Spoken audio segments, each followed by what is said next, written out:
ఓం శ్రీ సాయిరామ్. అందరికీ నమస్కారం. శ్రీ పాంచజన్యంకి స్వాగతం. భగవద్గీత 4వ అధ్యాయంలో ఉన్నాం మనం. 23 శ్లోకాలు పూర్తి చేసుకోవడం జరిగింది. 23వ శ్లోకం లోపల పరమాత్ముడు 2వ పాదం యజ్ఞాయాచరతః కర్మ సమగ్రం ప్రవిలీయతే అన్నాడు. అక్కడ యజ్ఞమును ఆచరించు అర్జున అని చెప్పేసి చెప్పడం జరిగింది. ఆ తర్వాత ఆ యజ్ఞముని ఆచరించేటటువంటి వేళ సర్వము బ్రహ్మము అనేటటువంటి భావనతో యజ్ఞాన్ని ఆచరించాలని చెప్పేసి చెప్పడం జరుగుతున్నది.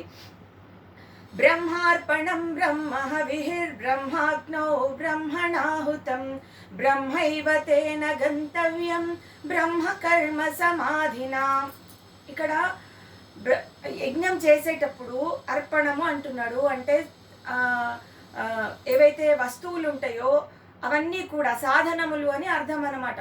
ఇప్పుడు అక్కడ యజ్ఞంకు అవసరమైనటువంటి సాధనాలు ఏవైతే ఉన్నాయో వాటన్నింటినీ కూడా బ్రహ్మము అనేటటువంటి భావనతో చూడాలి అనేటటువంటిది.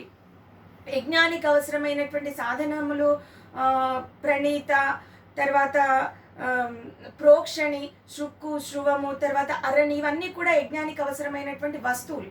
వాటిని బ్రహ్మము అనేటటువంటి భావనతో చూడాలి అని చెప్పేసి చెప్తా ఉన్నాడు.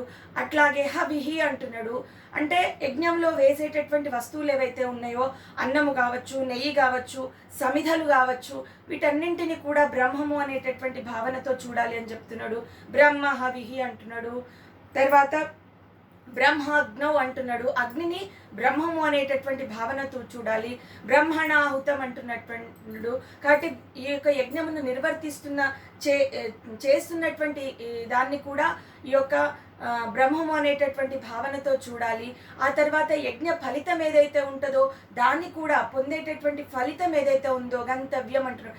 ఆ ఫలితాన్ని కూడా బ్రహ్మము అనేటటువంటి భావనతో చూడాలి. కాబట్టి ఒక కార్యక్రమం నిర్వర్తిస్తున్నప్పుడు, సత్కార్యం నిర్వర్తిస్తున్నప్పుడు అక్కడ ఉపయోగిస్తున్నటువంటి వస్తువులు కావచ్చు, ఆ యొక్క వాతావరణం అంతటిని కూడా బ్రహ్మము అనేటటువంటి భావనతో చూడాలి అని పరమాత్ముడు చెప్తా ఉన్నాడు. కాబట్టి ఈ యొక్క శ్లోకాన్ని ఏదైనా కార్యక్రమం చేసేటప్పుడు, సత్కార్యం నిర్వర్తిస్తున్నప్పుడు ఈ శ్లోకాన్ని చక్కగా అర్థం చేసుకొని కార్యం ఆరంభించాలి అని చెప్పేసి చెప్తా ఉన్నాడు. ఎందుకంటే సత్కార్యం చేసేటప్పుడు అక్కడ ఉన్నటువంటి వస్తువులు, కార్యం చేస్తున్నటువంటి వ్యక్తి, ఏ ఫలితం కోరి కార్యం చేస్తున్నామో అది అంతా కూడా బ్రహ్మము, పరమాత్మ అనేటటువంటి భావనతో చెయ్యాలి అనేటటువంటిది ఈ యొక్క శ్లోకం యొక్క ఉద్దేశము. చాలామంది భోజనం చేస్తున్నటువంటి వేళ భోజనానికి ముందు ఈ శ్లోకాన్ని అంటే చదివేటటువంటి ఆచారం మనకి ఉంది. చాలామంది చదువుతూ ఉంటారు. తర్వాత యజ్ఞముల గురించి చెప్తా ఉన్నాడు. ఎలాంటి యజ్ఞములు నిర్వహిస్తూ ఉంటారని చెప్పేసి. దైవమేవా పరే యజ్ఞం యోగినః పర్యుపాసతే బ్రహ్మాజ్ఞావ పరే యజ్ఞం యజ్ఞేనైవోపజుహతి. ఇప్పుడు దైవమేవా పరే యజ్ఞం అంటున్నాడు. అంటే దైవ యజ్ఞము అంటున్నాడు. దైవ యజ్ఞము అంటే దేవతా యజ్ఞము అని అర్థం. దేవతలకు చేసేటటువంటి పూజలు కావచ్చు, దేవతార్చన కావచ్చు, దేవతా కైంకర్యం కావచ్చు, దేవతా ఉపాసన కావచ్చు, దేవతా ప్రార్థన కావచ్చు, ఇవన్నీ కూడా దైవ యజ్ఞములుగా చెప్పబడింది. తర్వాత ఇది ఒక యజ్ఞం. అంటే దేవతలకు మనం ఏదైతే చేస్తున్నామో అదంతా కూడా దైవ యజ్ఞంగా భావించవచ్చు. తర్వాత బ్రహ్మయజ్ఞము అంటున్నాడు. బ్రహ్మయజ్ఞము అంటే జీవుని యొక్క చిత్తముని బ్రహ్మము అనేటటువంటి అగ్ని లోపల ఆహుతి చేయడము అని. అంటే అంటే బ్రహ్మాత్మ ఐక్య భావన అనేటటువంటి అర్థం అన్నమాట. అంటే జీవుడు పరమాత్మ లోపల విలీనమవ్వడం, అది జ్ఞానులకి సాధ్యమయ్యేటటువంటి యజ్ఞం, జ్ఞానులు ఆచరించేటటువంటి యజ్ఞం. కాబట్టి ఇది బ్రహ్మ యజ్ఞము అంటున్నాడు. ఇది ఒక రకమైనటువంటి యజ్ఞంగా చెప్పబడింది. తర్వాత శ్రోత్రాదీనీంద్రియాణ్యన్యే సంయమాగ్నిషు జుహతి శబ్దాదీన్ విషయానన్య ఇంద్రియాగ్నిషు జుహతి. ఇప్పుడు శ్రోత్రము అంటే వినేటటువంటి సాధనం ఏదైతే ఉంటుందో చెవి మొదలైన అని అంటున్నాడు. మొదలైనటువంటి ఇంద్రియములు అంటున్నాడు. అంటే జ్ఞానేంద్రియాలు, మిగిలినటువంటి కర్మేంద్రియాలు ఏవైనా ఉండనియండి, ముఖ్యంగా జ్ఞానేంద్రియాలు, వీటికి సంబంధించినటువంటి ఈ జ్ఞానేంద్రియాలని ఈ యొక్క జ్ఞానేంద్రియాలను నిగ్రహము అనేటటువంటి అగ్ని లోపల ఆహుతి చేయడము అని చెప్పేసి చెప్తా ఉన్నాడు అనమాట. అంటే జ్ఞానేంద్రియాలను నిగ్రహించడంని ఒక యజ్ఞము అని చెప్పబడింది ఇక్కడ. క్లియర్గా అర్థం చేసుకోవాలంటే జ్ఞానేంద్రియాలన్నింటినీ నిగ్రహించడం అనేటటువంటి దాన్ని ఒక యజ్ఞంగా చెప్పబడింది. ఆ నిగ్రహము అనేటటువంటి దాన్ని అగ్నితో పోల్చి చెప్పడం జరిగింది. తర్వాత శబ్దాదీన్ విషయానన్య అంటున్నాడు. అంటే శబ్దము మొదలైనటువంటి విషయములు అంటున్నాడు. అంటే ఇంద్రియాలకు సంబంధించినటువంటి ఈ యొక్క సూక్ష్మ రూపాలు ఏవైతే ఉంటాయో శబ్ద స్పర్శ రూప రస గంధములు ఇవన్నింటినీ కూడా ఇంద్రియములు అనేటటువంటి అగ్ని లోపల ఆహుతి చేయడం అంటే శబ్దాది విషయాల పైన వాసన లేకుండా ఉండడము, వాటిపైన ఆసక్తి లేకుండా ఉండడం అనేటటువంటిది కూడా ఒక యజ్ఞం. అంటే ఇంద్రియాలను నిగ్రహించడం ఒక యజ్ఞము, ఇంద్రియ విషయాలను నిగ్రహించడం కూడా ఒక యజ్ఞంగా ఇక్కడ పరమాత్ముడు చెప్పడం జరిగింది. తర్వాత సర్వాణి ఇంద్రియ కర్మాణి ప్రాణకర్మాణి చాపరే ఆత్మ సంయమ యోగాగ్నౌ జుహతి జ్ఞానదీపితే. ఇక్కడ సర్వ ఇంద్రియ కర్మాణి అన్నాడు. అంటే ఇంద్రియముల యొక్క కర్మలన్నీ కూడా, అంటే ఇంద్రియముల వ్యాపారాలన్నీ అనొచ్చు. తర్వాత ప్రాణ కర్మాణి చాపరే అంటున్నాడు. ప్రాణముల యొక్క వ్యాపారాలన్నీ లేకపోతే ప్రాణముల యొక్క కర్మలన్నీ కూడా అంటున్నాడు. ఈ ప్రాణకర్మములు అంటే ఏంటి? ఇంద్రియములు అంటే తెలుసు, చెవి కన్ను ముక్కు నాలుక చర్మము ఇలాంటివన్నీ కూడా కర్మేంద్రియాలు కూడా ఉన్నాయి. ఇవన్నీ కలిపితే ఇంద్రియాలు. మరి ఇక్కడ ప్రాణాలు అంటే పంచప్రాణాలని ఇంతకుముందు మనం వాటి గురించి చర్చించుకున్నాము. మళ్ళీ ఒకసారి చెప్తా నేను. పంచప్రాణాలు అంటే ప్రాణ అపాన వ్యాన ఉదాన సమానాలు, వీటిని పంచప్రాణాలు అంటారు. ప్రాణ అంటే ఈ యొక్క ఏదైతే శ్వాస ద్వారా గాలి తీసుకుని హృదయానికి అన్ని కణాలకి కూడా అందుతుందో ఆ యొక్క శ్వాసని ప్రాణ అని అంటారు. తర్వాత అపాన అంటే ఊపిరితిత్తులు విసర్జక అవయవాల ద్వారా వ్యర్థ పదార్థాలను పంపించడానికి ఉపయోగించేటటువంటి వాయువుని అపాన వాయువు అంటారు. తర్వాత వ్యాన అని అంటే శరీరం యొక్క సంకోచ వ్యాకోచాలకు సంబంధించినటువంటి వాయువు. ఉదాన అంటే వాక్కుకు ఉపయోగపడేటటువంటి వాయువు, లేకపోతే వాక్కుకి సంబంధించినటువంటి వాయువు, మాటకి సంబంధించినటువంటిది. తర్వాత ఇంకా మిగిలినటువంటిది సమాన అనేటటువంటిది ఈ యొక్క జీర్ణశక్తికి అవసరమైనటువంటి వాయువు. ఇవి పంచప్రాణాలు అంటున్నారు. అందుకని వీటికి సంబంధించినటువంటి వ్యాపారాలన్నీ కూడా కర్మలన్నీ కూడా ఆత్మ సంయమ యోగాగ్నౌ జుహతి జ్ఞానదీపితే అంటున్నాడు. ఇప్పుడు ఆత్మ సంయమనము అనేటటువంటిది ఒక యోగము. అది జ్ఞానము ద్వారా ఈ యొక్క ఆత్మ సంయమనము జరుగుతుంది. అంటే ఎప్పుడైతే జ్ఞానం పుడుతుందో, మనిషికి జ్ఞానం కలుగుతుందో, జ్ఞానవంతుడైతాడో అప్పుడు ఆత్మ సంయమనం సాధ్యమవుతుంది. అది ఒక యోగంగా చెప్పబడింది. ఆత్మ సంయమనం అంటే ఏంటి? మళ్ళీ మనోనిగ్రహము. కాబట్టి మనిషికి జ్ఞానం కలిగినప్పుడు మనోనిగ్రహం అనేటటువంటి ఒక యోగం ఉంటుంది. ఒక మనోనిగ్రహం ఏర్పడుతుంది. అంటే మనస్సుని నిగ్రహించుకునేటటువంటి శక్తి ఏర్పడుతుంది. దాన్ని ఒక యోగం అంటున్నాడు. కాబట్టి ఇది కూడా ఒక యజ్ఞము అంటున్నాడు. ఆత్మ మనోనిగ్రహము అనేటటువంటి యోగము, మనోనిగ్రహ యోగము అనేటటువంటి అగ్ని లోపల ఆహుతి చేయడము అని చెప్తున్నాడు. ఇది దీని యొక్క అర్థం. అంటే జ్ఞానేంద్రియాల కర్మలన్నీ తర్వాత పంచప్రాణాల కర్మలన్నీ కూడా జ్ఞానం ద్వారా ఆత్మ మనోనిగ్రహ యోగము అనేటటువంటి ఒక అగ్ని లోపల ఆహుతి చేయడం, ఇది ఒక రకమైనటువంటి యజ్ఞం అనేటటువంటి భావన. ఇది ఈ శ్లోకం యొక్క అర్థం. తర్వాత ద్రవ్య యజ్ఞాస్తపో యజ్ఞ యోగ యజ్ఞాస్తధాపరే స్వాధ్యాయ జ్ఞాన యజ్ఞాశ్చ యతయ సంశిత వ్రతాః అంటున్నాడు. ఇక్కడ ద్రవ్య యజ్ఞము అంటున్నాడు. ద్రవ్య యజ్ఞము అంటే ధనానికి సంబంధించినటువంటిది. అంటే ఎవరైనా సంపాదించినటువంటి ధనమును లేకపోతే వస్తువులని ఇతరులకి దానం చేయడం కూడా, అంటే దాన గుణం కలిగి ఉండడం కూడా ఒక యజ్ఞము అనేటటువంటిది పరమాత్ముడు చెప్తా ఉన్నాడు. తర్వాత తపోయజ్ఞం అంటుంది. ద్రవ్య యజ్ఞం అంటే దానంకి సంబంధించినటువంటిది, దాన గుణం కలిగి ఉండడాన్ని ద్రవ్య యజ్ఞము అంటున్నాడు. అంటే మనం ధనం ఇతరులకి దానం చేస్తాం కాబట్టి దాన్ని ద్రవ్య యజ్ఞము అంటున్నాడు. తర్వాత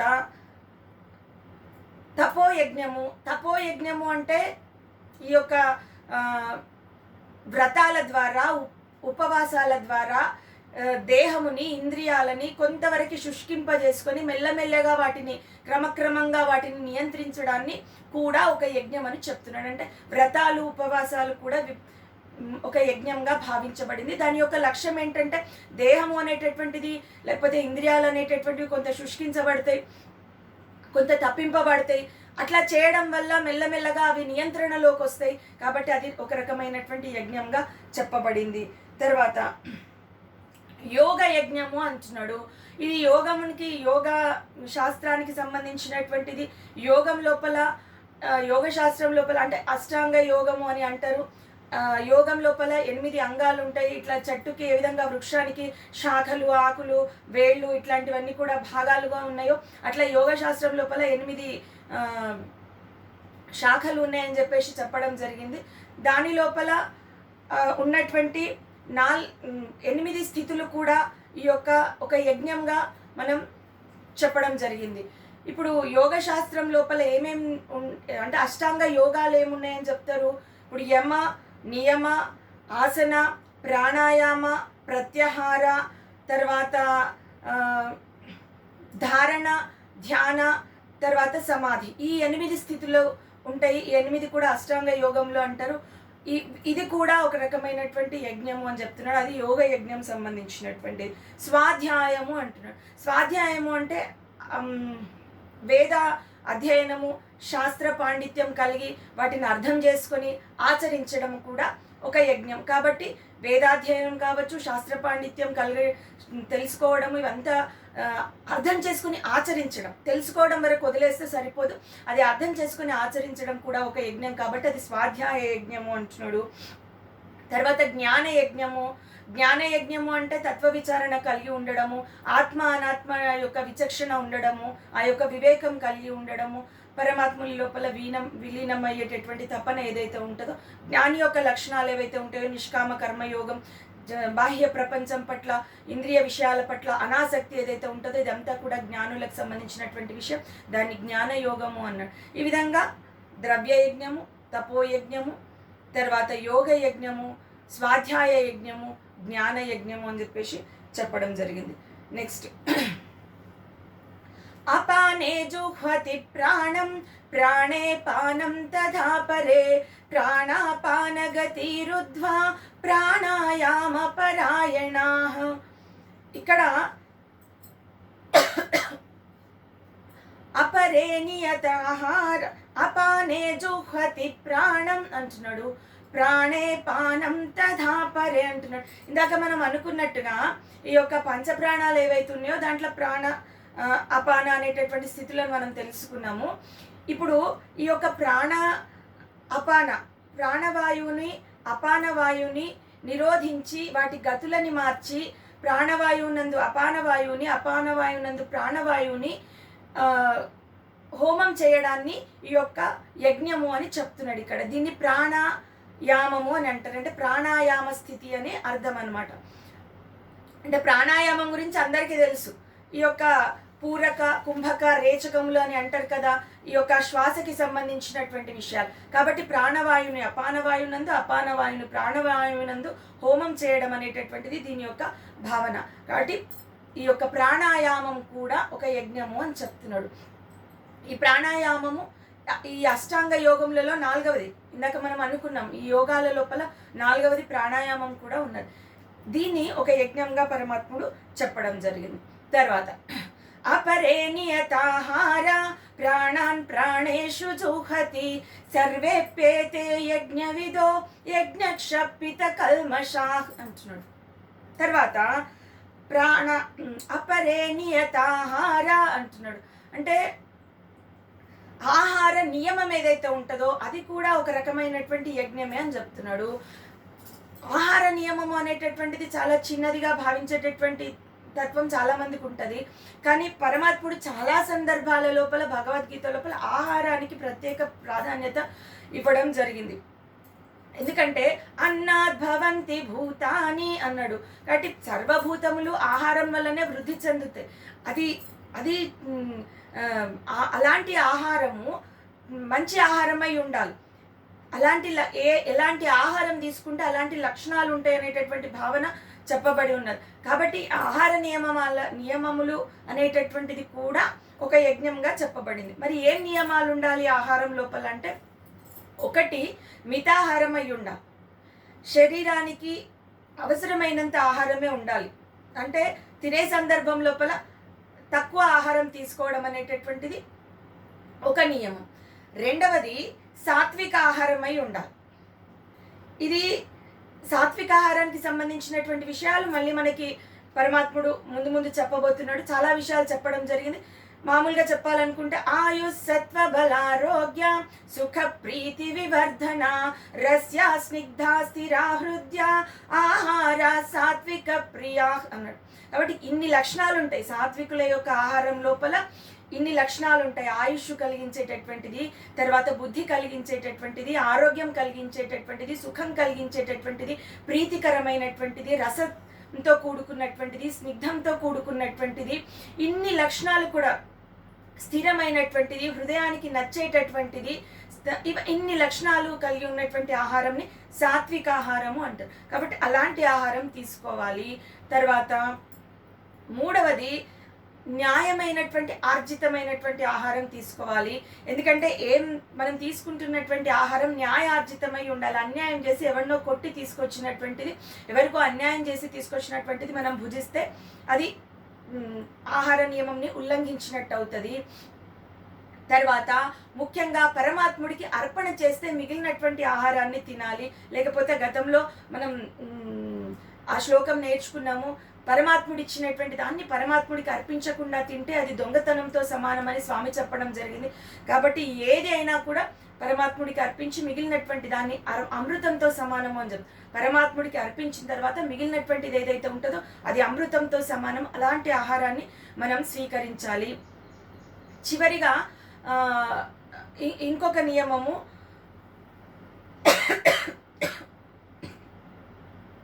కాలం అనేటటువంటిది చాలా అవసరం. ఈ యొక్క ఆహారం భుజించేటప్పుడు మనం సమయానికి తినాలి. ఏ సమయంలో ఆహారం భుజించాలి అనేటటువంటి విషయం తెలుసుకొని ఆహారాన్ని తీసుకోవాలి. కాబట్టి తీసుకునేటటువంటి సమయాన్ని దృష్టిలో పెట్టుకోవాలి. ఇవన్నీ కూడా ఆహార నియమం.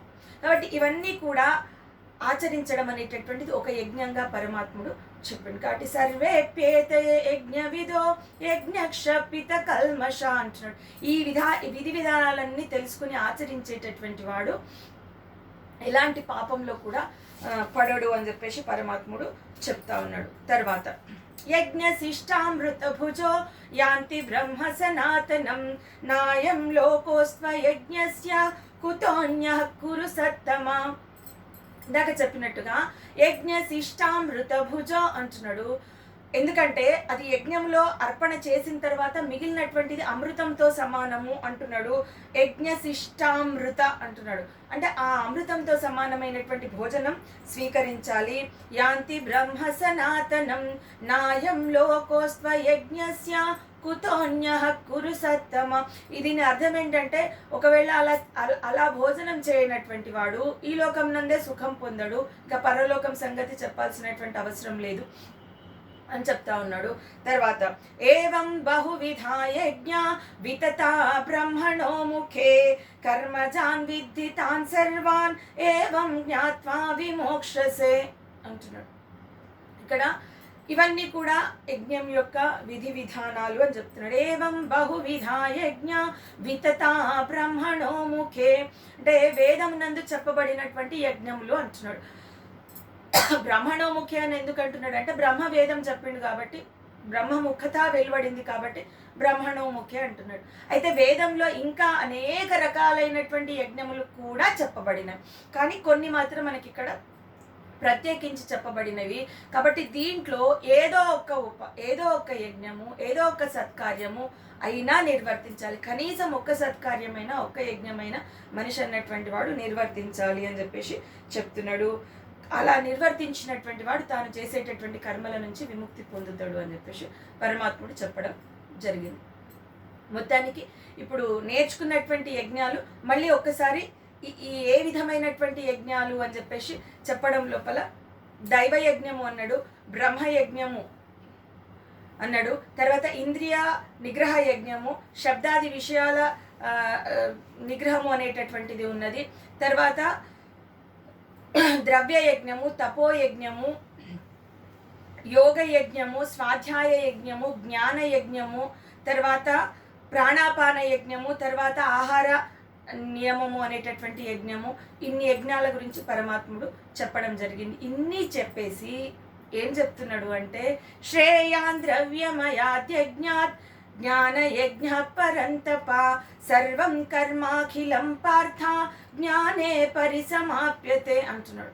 ఇప్పుడు ద్రవ్యమయాద్యజ్ఞాత్ అంటే ఈ ద్రవ్య యజ్ఞము మొదలైనటువంటి అన్ని యజ్ఞాల కంటే కూడా శ్రేష్టమైనది జ్ఞాన యజ్ఞము అని చెప్పచ్చు అంటున్నాడు. ఎందుకంటే మిగిలినటువంటివన్నీ కూడా కొంతవరకు కోరికలని కలిగి ఉన్నటువంటి యజ్ఞాలైతే జ్ఞాన యజ్ఞం అనేటటువంటిది మాత్రం జ్ఞానులు ఆచరించేటటువంటి జ్ఞాన్ని ఆచరిస్తాడు. ఆ జ్ఞాని ఎప్పుడు కూడా నిష్కామ కర్మయోగంతో నిష్కాముడై యజ్ఞాన్ని ఆచరిస్తాడు. ఆ జ్ఞానం కలిగి ఉంటాడు. తర్వాత అనాసక్తితో యజ్ఞంను ఆచరిస్తాడు. అప్పుడే నిజానికి ఈ యొక్క కర్మలన్నీ కూడా పూర్తిగా తుడిచిపెట్టుకోపోతాయి. వాటి ఫలితాలు కూడా తుడిచిపెట్టుకుంటారు. అప్పుడు కర్మబంధంలో ఇరుక్కోరు. కాబట్టి జ్ఞాన యజ్ఞం శ్రేష్టమైనది అని చెప్తున్నాడు. అంత మాత్రాన మిగిలినటువంటి యజ్ఞములన్నీ వ్యర్థములా అంటే కాదు. ఏ యజ్ఞం ఆచరించినా కూడా దాని పర్యవసానంగా మెల్లమెల్లగా క్రమక్రమంగా జ్ఞాన యజ్ఞం జ్ఞానిగా మారడానికి అవకాశం ఇచ్చేటటువంటి మార్పుకి అవకాశం ఇచ్చేటటువంటి యజ్ఞాలు. ఏ యజ్ఞం ఆరంభించినా దాని యొక్క ఫలితం అనేది మెల్లమెల్లగా జ్ఞానం పొందడమే. కాబట్టి చివరికి పొందేటటువంటిది జ్ఞానమే. కాబట్టి అవి ఆచరించడం శ్రేయస్కరం. వాటి వల్లనే ఈ యొక్క జ్ఞానిగా మారేటటువంటి అవకాశం ఉంటుంది. కాబట్టి జ్ఞాన యజ్ఞము శ్రేష్టము, చివరికి మిగిలేది అదే అని చెప్పేసి చెప్తున్నాడు. తర్వాత తద్విద్ధి ప్రణిపాతేన పరిప్రశ్నేన సేవయా ఉపదేక్షంతి తే జ్ఞానం జ్ఞానినస్తత్వదర్శినః. ఇప్పుడు జ్ఞానం, ఇలాంటి జ్ఞానం అన్నిటికంటే శ్రేయస్కరమైనటువంటి యజ్ఞము జ్ఞాన యజ్ఞము అన్నాడు. అలాంటి జ్ఞానం పొందాలి అంటే ఏం చెప్తున్నాడు పరమాత్ముడు అంటే, చక్కటి తత్వవేత్తల దగ్గరికి వెళ్ళాలి అని చెప్తున్నాడు. జ్ఞానిన తత్వదర్శిన అంటున్నాడు. అంటే తత్వదర్శనుల దగ్గరికి వెళ్ళి ఏం చేయాలి ఫస్ట్ అది చెప్పుకుందాం మనం. ఏం చేయాలి ఫస్ట్ అంటే తద్విద్ధి ప్రణిపాతేన అంటున్నాడు. సాష్టాంగ ప్రణామమిడి. ఊరికే నిలబడో లేకపోతే కూర్చోనో లేకపోతే ఇంకొక రకంగానో కాదు, పూర్తిగా సాష్టాంగ ప్రణామమిడి. ఆ విధంగా చేయడం అంటే అహంకారం పూర్తిగా తొలగిపోయినటువంటి వాడు మాత్రమే సాష్టాంగ ప్రణామం చేస్తాడు. కాబట్టి అహంకారాన్ని వదిలేసుకొని అతడిలో ఉన్నటువంటి మిగిలినటువంటి దుర్లక్షణాలన్నీ వదిలేసుకొని పూర్తిగా ఈ యొక్క గురువుకి శరణాగతి వేడేటటువంటి స్థితి అది. కాబట్టి ఆ విధంగా ముందు సాష్టాంగ ప్రణామం చేసుకొని పరిప్రశ్నేన సేవయా అంటున్నాడు. సమయం చూసి వినయంతో సేవ చేస్తూ గురువుని ప్రశ్న అడగాలి. జ్ఞానాన్ని ఉపదేశించమని అడగాలి. అప్పుడు గురువు అయినటువంటి వాడు, తత్వాన్ని దర్శించినటువంటి వాడు ఈ యొక్క జ్ఞానాన్ని ప్రసాదిస్తాడు. జ్ఞానం అనేది ఊరికే వచ్చేటటువంటిది కాదు. జ్ఞానబోధ అనేటటువంటిది ఏ విధంగా జరగాలి అంటే, జ్ఞానాన్ని పొందాలి అంటే ఇది పద్ధతి అని చెప్పేసి పరమాత్ముడు చెప్తా ఉన్నాడు. అంటే పూర్తిగా అహంకార రహితుడై ఈ యొక్క సాష్టాంగ ప్రణామం చేసి అతడి దగ్గరికి వెళ్ళి సేవ చేస్తూ సమయం చూసి వినయంతో ప్రశ్న వేయాలి అని చెప్పేసి చెప్తా ఉన్నాడు. తత్వదర్శన అంటున్నాడు. ఇప్పుడు వేదాంతం చెప్పేటటువంటి వాళ్ళు లేకపోతే శాస్త్రాలను చెప్పేటటువంటి వాళ్ళు, పాండిత్య ప్రకర్షలు కలిగినటువంటి వాళ్ళందరూ కూడా తత్వదర్శులు అని చెప్పలేం. తత్వదర్శన అని ఎందుకన్నాడు, ఈ పదం ఎందుకు ఉపయోగించాడంటే ఇది ముఖతః మౌఖికంగా చెప్పేటటువంటిది కాదు, ఆచరణాత్మకమైనటువంటిది. ఆ యొక్క ఆత్మ దర్శనం చేసుకున్నటువంటి వాళ్ళు, పరమాత్మ స్థితి పొందినటువంటి వాడు మాత్రమే వాళ్ళని తత్వదర్శనులు అంటారు. కాబట్టి వాళ్ళ దగ్గరికి వెళ్ళి ఉపదేశాన్ని పొందాలి అని చెప్పేసి పరమాత్ముడు చెప్తా ఉన్నాడు. అంటే చెప్పడం వేరు, చేయడం వేరు. ఆచరణాత్మకమైనటువంటి ప్రబోధ చేయాల్సినటువంటి వాడు అతడి దగ్గరికి వెళ్ళి ఈ యొక్క జ్ఞానాన్ని కోరుకోవాలి తప్పితే ముఖతః చెప్పేటటువంటి వాళ్ళ దగ్గరికి, అంటే మౌఖికంగా చెప్పేటటువంటి వాళ్ళ దగ్గరికి వెళ్ళి కాదు అని చెప్పేసి చెప్తా ఉన్నాడు. కాబట్టి జ్ఞానాన్ని పొందాలి అంటే ఇది పద్ధతి అని ఈ యొక్క శ్లోకం అనేటటువంటిది షిరిడి సాయి యొక్క చరిత్రలో కూడా వస్తుంది. అసలు ఏ జ్ఞానము లేనటువంటి వాడు, బాబా చదువు రాదని చెప్పేసి ఆ పక్కకున్నటువంటి వ్యక్తి ఎవరైతే ఉంటారో అతను నిత్యము యొక్క భగవద్గీతను వల్లవేస్తూ ఉంటాడు. నానా అని చెప్తారు కదా షిరిడి సాయిబాబా చరిత్ర లోపల. ఆ నానా అనేటటువంటి వ్యక్తి నిత్యము కూడా ఈ యొక్క భగవద్గీతని పఠనం చేస్తూనే ఉంటాడు. ఒకరోజు ఒక సందర్భం లోపల ఈ యొక్క బాబా అట్లా కూర్చుని ఉంటే ఆయన ఏమనుకుంటాడంటే బాబాకి చదువు రాదు కదా, బాబాకి ఏం తెలుసులే అనుకుంటాడు. మళ్ళీ చూస్తే బాబాని ఎప్పుడు కూడా కొలుస్తూ ఉంటాడు. అంటే ఏదో దివ్యమైనటువంటి శక్తి ఉందన్న భావన ఉన్నా కూడా పూర్తి నమ్మకం లేనటువంటి స్థితి అది. అంటే ఈ విద్య అనేటటువంటిది నాకే తెలుసు, ఆయనకి తెలియదు అనేటటువంటి ఒక భావన ఉంటుందేమో. ఆయన చదువుతూ ఉంటే ఊరికే బాబా అట్లా అడుగుతాడనమాట. అవును నానా, ఇప్పుడు కృష్ణ పరమాత్ముడే అర్జునుడికి చెప్తూ ఉన్నాడు కదా, పరిప్రశ్నేనా అని ఎందుకు అనాల్సి వచ్చింది? ఇంకొకటి, పరమాత్ముడు అంతటి వాడే అక్కడ ఉండి నువ్వు జ్ఞానం కోసం ఇంకొకరి దగ్గరికి వెళ్ళి ఈ యొక్క సాష్టాంగ ప్రణామం చేసి తర్వాత సేవ చేస్తూ అడగాలని చెప్పేసి ఎందుకు అనిపించింది? ప్రశ్న అని చెప్తూనే మళ్ళీ పరిప్రశ్న అనేటటువంటిది ఎందుకు ఆ పదాన్ని ఉపయోగించాల్సి వచ్చింది వీటన్నింటికి కూడా సమాధానాలు ఏమి కూడా ఆయన దగ్గర దొరకవు. కాబట్టి అప్పుడు అర్థమవుతుంది పూర్తి జ్ఞాని బాబా అని చెప్పేసి. కాబట్టి ఈ యొక్క శ్లోకం సందర్భం వచ్చింది కాబట్టి చెప్తున్నా. ఈ శ్లోకం యొక్క అర్థం ఏంటి అంటే, ఎవరైనా కూడా అహంకారం అనేటటువంటిది సరి అయినటువంటిది కాదు. ఖచ్చితంగా గురుముఖతః జ్ఞానాన్ని పొందాల్సిందే. కాబట్టి గురువుని సేవించి ఈ యొక్క జ్ఞానాన్ని పొందాలి అనేటటువంటి భావన ఈ యొక్క శ్లోకం లోపల ఉన్నది. యజ్ఞాత్వాన పునర్మోహం ఏవం యాస్యసి పాండవా ఏన భూతాన్యశేషేణ ద్రక్షస్యాత్మన్యథో మయి. ఇప్పుడు 2 లక్షణాలు చెప్తున్నాడు. ఈ జ్ఞానం పొందిన తర్వాత అక్కడి యొక్క స్థితి ఎట్లుంటుందంటే, గతంలో ఏదైతే మోహం ఉన్నదో అది పూర్తిగా తొలగిపోతుంది. ఒకటి. రెండవది, తన యందున్నటువంటి ఆత్మ, పరమాత్ముడి యందున్నటువంటి ఆత్మ, సకల భూతములలో ఉన్నటువంటి ఆత్మ ఒకటే అనేటటువంటి భావన కలుగుతుంది. ఈ జ్ఞానం పొందడం వల్ల ఎవరైతే తత్వ దర్శనుల దగ్గరికి వెళ్ళి తత్వాన్ని దర్శించినటువంటి వాళ్ళ దగ్గరికి వెళ్ళి జ్ఞానం పొందితే అతడికి వచ్చేటటువంటి ఫలితం ఇది అన్నమాట. ఏంటి అంటే, మొదటి మోహం ఏదైతే ఉందో అది పూర్తిగా కోల్పోతాడు. మోహము అంటే, ఇప్పుడు నడుస్తున్నటువంటి వ్యక్తి ఎదురుగా ఒక గుంట వస్తే ఆ గుంటను దాటి వెళ్ళిపోతే అతడికి కళ్ళు కనిపిస్తున్నాయి అని అర్థం. లేదు, పోతూ పోతే ఆ గుంటలో పడిపోయిందంటే అతడు కళ్ళు కనిపిస్తలేవని అర్థం.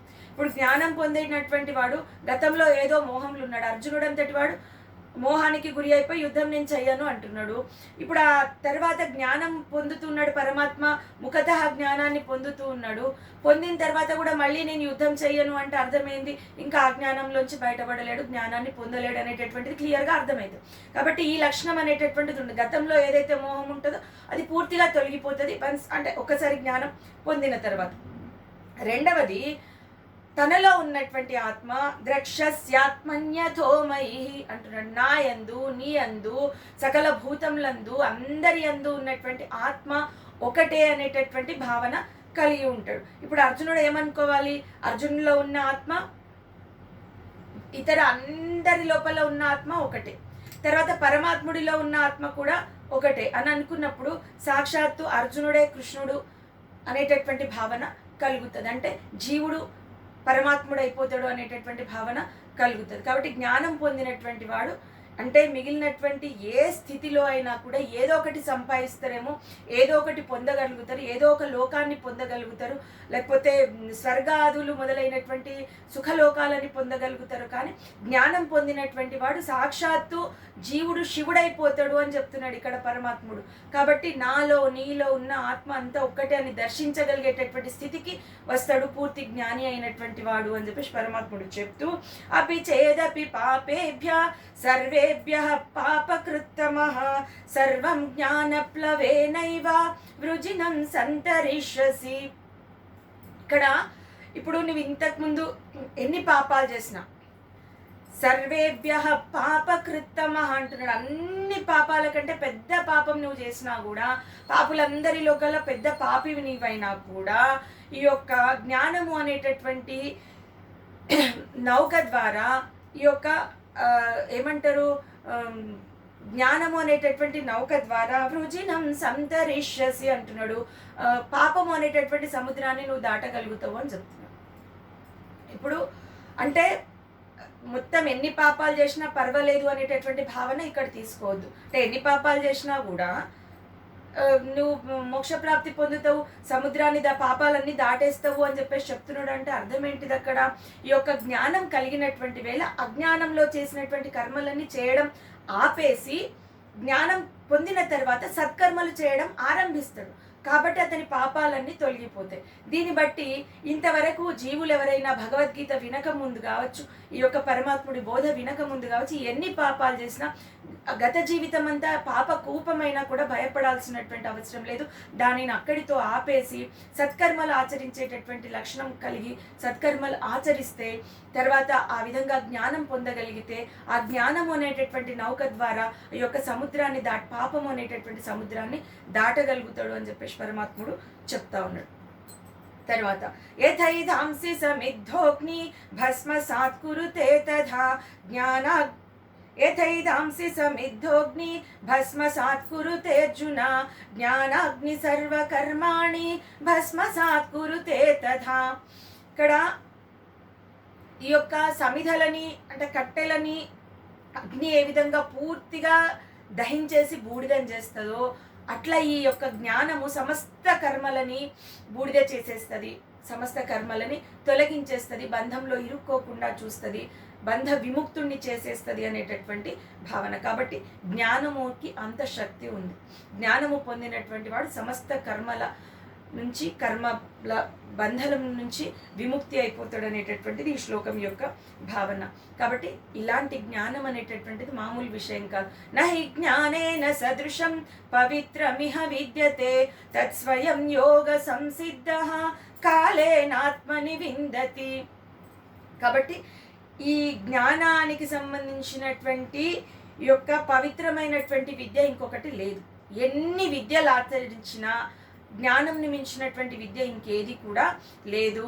తత్స్వయం యోగ సంసిద్ధః కాలేనాత్మని విందతి అంటున్నాడు. ఇక్కడ స్వయం అనే పదానికి అర్థం ఏంటి, ఏం తీసుకోవాలి మనము అంటే అది ఏ విధంగా అది సాధ్యమవుతుంది అంటే స్వయంగా మనం పురుష ప్రయత్నం, మన ప్రయత్నం మనం చేయాలి. ఎవరో చేయరు. ఈ జ్ఞానం ఎట్లా పొందుతాం మనము అంటే స్వయం ప్రయత్నం వల్లనే, మన ప్రయత్నం వల్లనే జ్ఞానం పొందుతాము. కాబట్టి ఖచ్చితంగా పురుష ప్రయత్నం అనేటటువంటిది చాలా అవసరము. యోగ సంసిద్ధ అంటున్నాడు. యోగ సంసిద్ధత పొందాలి. ఫస్ట్ యోగం పొందడానికి సంసిద్ధుడు అవ్వాలి, అయితేనే అది సాధ్యమవుతుంది అనేటటువంటి విషయము. తర్వాత ఆత్మ అంటున్నాడు. కాలేనాత్మని అంటున్నాడు. ఆత్మని అంటే ఇప్పుడు జ్ఞానం ఎక్కడి నుంచి ఉద్భవిస్తుంది అంటే మనలో నుంచే ఉద్భవిస్తుంది. మన పురుష ప్రయత్నం వల్ల మనం చేసేటటువంటి మిగిలినటువంటి ఈ యొక్క అన్నింటినీ కూడా తొలగించి ఎక్కడి నుంచి ఉద్భవిస్తుంది అంటే మన ఆత్మలోంచే ఉద్భవిస్తుంది, మన హృదయంలోంచే ఈ యొక్క జ్ఞానం అనేటటువంటిది ఉద్భవిస్తుంది. తర్వాత కాలేన అనేటటువంటి దానికి కాలక్రమం లోపల క్రమక్రమంగా అది వృద్ధి చెందుతుంది అనేటటువంటి భావన. మెల్లమెల్లగా మనం చేసేటటువంటి కర్మల ద్వారా మెల్లమెల్లగా ప్రయత్నం ద్వారా ఆ యొక్క జ్ఞానం అనేటటువంటిది బహిర్గతం అవుతుంది అనేటటువంటి భావన. కాబట్టి ఈ యొక్క జ్ఞానాన్ని మించినటువంటి ఈ జ్ఞానంని మించినటువంటి విద్య లేదు. అది పొందాలంటే ఖచ్చితంగా మన ప్రయత్నం అవసరం, పురుష ప్రయత్నం అవసరం. దాన్ని పొందడానికి ముందు సంసిద్ధతని పొందాలి, సంసిద్ధులు అవ్వాలి, తెలుసుకునేటటువంటి తపన ఉండాలి. తర్వాత అది మనలోంచే వస్తుంది, ఇంకెక్కడి నుంచో రాదు. మరి క్రమక్రమంగా అది పూర్తిగా మనం పొందగలుగుతాం అనేటటువంటి భావన. తర్వాత శ్రద్ధావాన్ లభతే జ్ఞానం తత్పర సంయతేంద్రియః జ్ఞానం లబ్ధ్వా పరాం శాంతిం నచిరేణాధిగచ్చతి.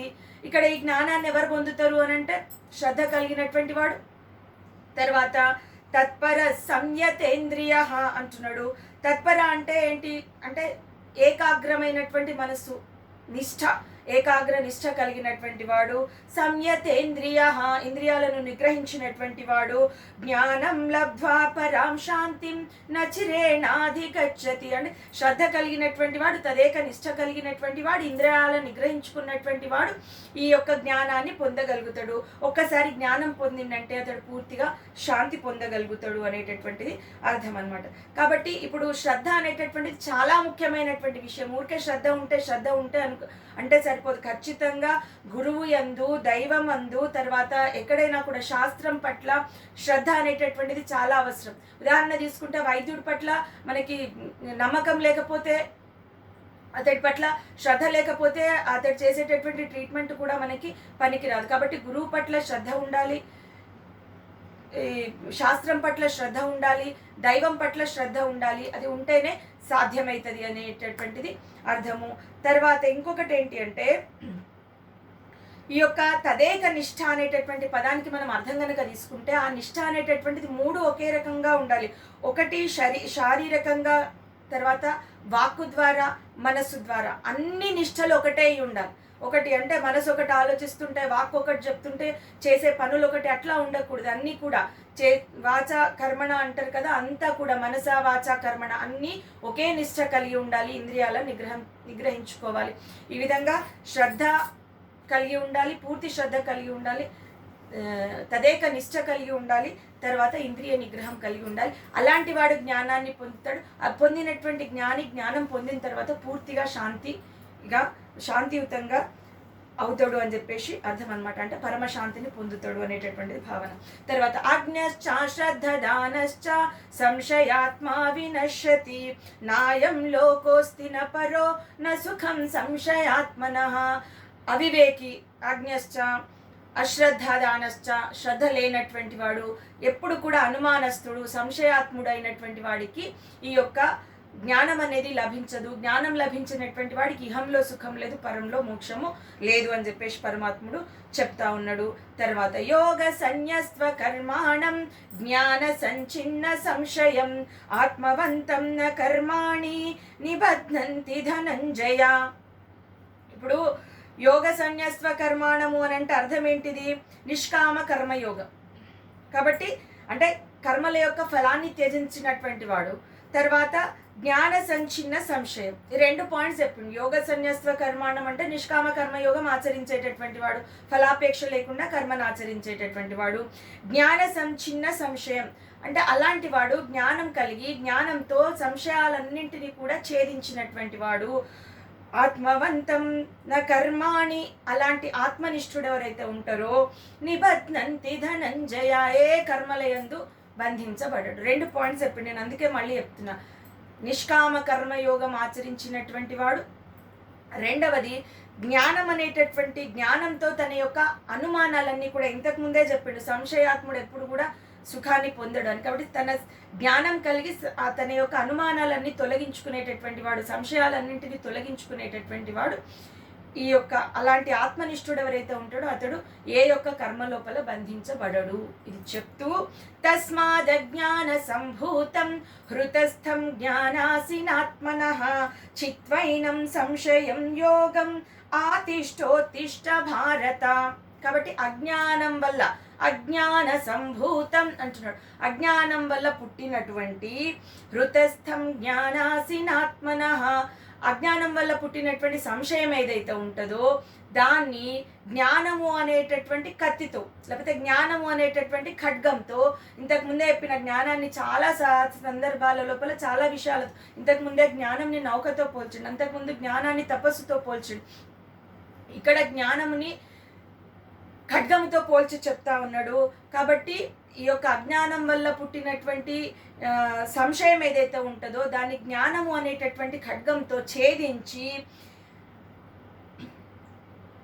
చిత్వైనం సంశయం యోగం ఆతిష్టోత్తిష్ట భారత అంటున్నాడు. యోగం అంటే ఇక్కడ ఏంటంటే సమత్వ భావనతో కూడినటువంటి కర్మాచరణని ఇక్కడ యోగము అన్నాడు. అంటే నిష్కామంతో సమత్వ భావనతో కర్మని ఆచరించేటటువంటి విధానాన్ని ఇక్కడ యోగము అన్నాడు. ఆతిష్ట అంటున్నాడు అంటే స్థితుడై ఉండు, దాని అందే స్థితుడై ఉండు, నిష్కామ కర్మయోగం నందే స్థితుడై ఉండు అర్జున. ఉత్తిష్ట, ఆతిష్ట, ఉత్తిష్ట అంటున్నాడు. దాంట్లో స్థితుడై ఉండి లే యుద్ధం చెయ్యి అని చెప్తా ఉన్నాడు. ఇది జ్ఞాన కర్మ సన్యాసం యోగం లోపల చివరి శ్లోకంగా మనకి చెప్పబడి ఉన్నది. కాబట్టి హృదయమందు అజ్ఞానం వల్ల పుట్టినటువంటి ఈ యొక్క సంశయాలన్నింటినీ కూడా జ్ఞానం అనేటటువంటి ఖడ్గంతో ఛేదించి మనస్సు స్థిరమైనటువంటి వాడి అయి నిష్కామ కర్మయోగంని ఆచరిస్తూ లే అర్జున యుద్ధం చెయ్యి అని చెప్పేసి పరమాత్ముడు చెప్తా ఉన్నాడు. ఈ ఛానల్ కనుక మీకు నచ్చినట్టయితే లైక్ చేయండి, షేర్ చేయండి, సబ్స్క్రైబ్ చేయండి. మళ్ళీ నెక్స్ట్ ఎపిసోడ్లో 5వ అధ్యాయంతో మీ ముందుకు వస్తాను. ధన్యవాదములు.